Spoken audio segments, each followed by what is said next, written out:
नमस्कार मित्रांनो. आजच्या व्हिडिओमध्ये आपण पाहणार आहोत भारताच्या स्टॉक मार्केटमधील महत्त्वाचे quarter three result, dividend update आणि कॉर्पोरेट अनाउन्समेंट जे आज बाजारासाठी खूप महत्त्वाचे ठरू शकतात. आज आपण कव्हर करणार आहोत Dixon technology, Vedanta, Swiggy, BMW, IES, KPIT technology, NTPC green energy, Manappuram finance. चला तर मग सुरुवात करूया. तर सर्वात आधी बोलूया डिक्सन टेक्नॉलॉजीबद्दल. डिक्सनने क्वार्टर थ्रीमध्ये 2.87 अब्जाचा कॉन्सोलिडेटेड नेट प्रॉफिट नोंदवला आहे, जो मागील वर्षाच्या तुलनेत सुमारे 69% वाढ दाखवतो.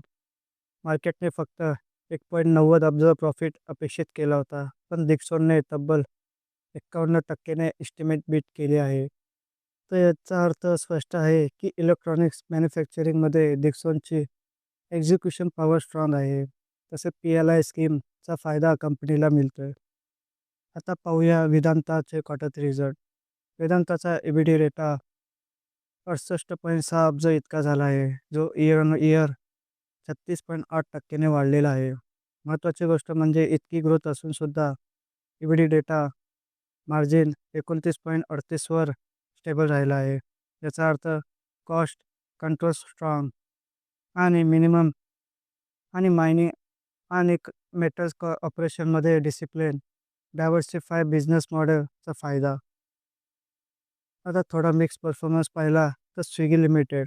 तर स्विगीने क्वार्टर थ्री सर्व्हिसमध्ये 6,148 कोटी रेव्हेन्यू नोंदवला आहे, जो 54% इयर ऑन इयर ग्रोथ दाखवतो.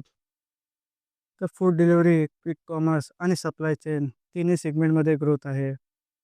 पण निगेटिव्ह बाजू बघितली तर स्विगीचा नेट लॉस 1,065 कोटीवर वाढला आहे, जो मागील वर्षी 799 कोटी इतका होता.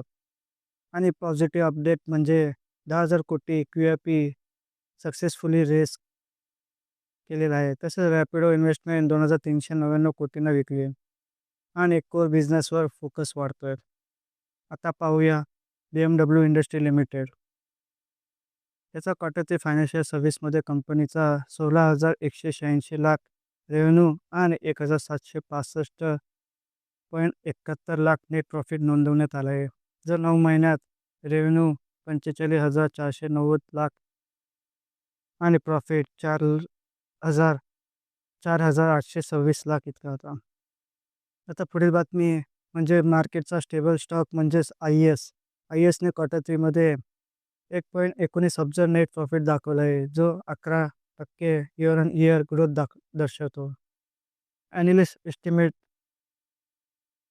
मते 1.18 अब्ज होती. म्हणजेच IESने एस्टिमेट थोडक्यात का होईना पण बीट केली आहे. तर पॉवर ट्रेडिंग मार्केटमध्ये IESची लीडरशिप अजूनही कायम आहे.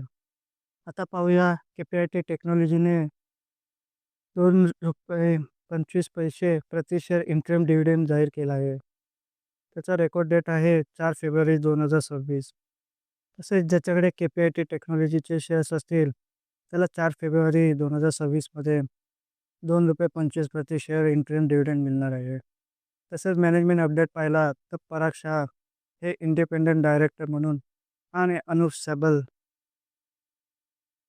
साबले हे COO म्हणून नियुक्त आणि तसेच 0.82% स्टेक असलेले दोन प्रमोटर कॅटेगरीमधून पब्लिक कॅटेगरीमध्ये रिक्लासिफाय होणार आहेत.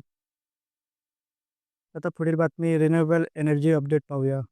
तर NTPC ग्रीन एनर्जीने खावडा आय सोलार प्रोजेक्टमधून 130.47 मेगावॅट कमर्शियल ऑपरेशन 29 जानेवारी 2026 पासून सुरू केले आहे.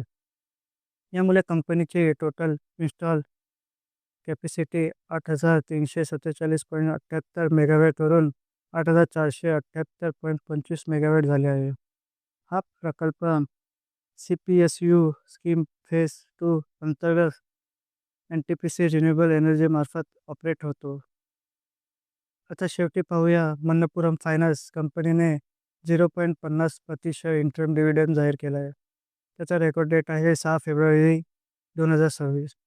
तसेच quarter three financial service consolidated net profit पाहिला तर 238.54 कोटी, जो मागील वर्षी 278.43 कोटी इतका होता. तसं 9 महिन्याचा प्रॉफिट पाहिला तर 588.34 कोटीवरून मागील वर्षी हा 1407 कोटी इतका होता. म्हणजे स्टँडअलोन प्रॉफिटसुद्धा प्रेशरमध्ये आहे. गोल्ड लोन बिझनेस स्टेबल आहे, पण अर्निंगवर शॉर्ट टर्म प्रेशर दिसतोय.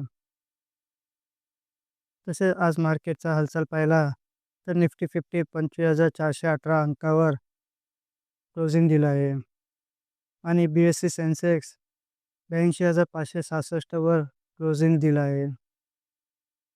तसेच आज गोल्ड पाहिला तर 5,560 व म्हणजे 250 पॉईंट अंकावर आहे आणि जवळपास 4.25% वाढ म्हणजे ग्रोथ दिसत आहे. तर गोल्डची प्राईस पाहिली तर दिवसेंदिवस वाढ दिसत आहे. तसेच आज US jobless claim data release होणार आहे, जो आज 19 जानेवारी 2026 मध्ये दिसणार आहे. तसेच अगोदर पाहिला तर 22 जानेवारी 2026 रोजी USने जॉबलेस डेटा फोरकास्ट केला होता 209, पण ॲक्च्युअल आला 200, म्हणजे चांगला परफॉर्मन्स आहे. कमी लोक जॉबलेस झालेले आहेत. तर मित्रांनो, आजच्या मार्केट अपडेटमधून एक गोष्ट क्लिअर आहे, काही कंपन्यांमध्ये स्ट्रॉंग ग्रोथ आणि एक्झिक्युशन दिसते, तर काही ठिकाणी प्रॉफिटेबिलिटीवर प्रेशर आहे. यावर मार्केट काय रिॲक्ट करतो, तसेच अशा daily market update, result analysis आणि स्टॉक स्पेसिफिकेशन माहितीसाठी चॅनलला सबस्क्राईब करा, व्हिडिओला लाईक करा आणि कमेंटमध्ये नक्की सांगा. धन्यवाद.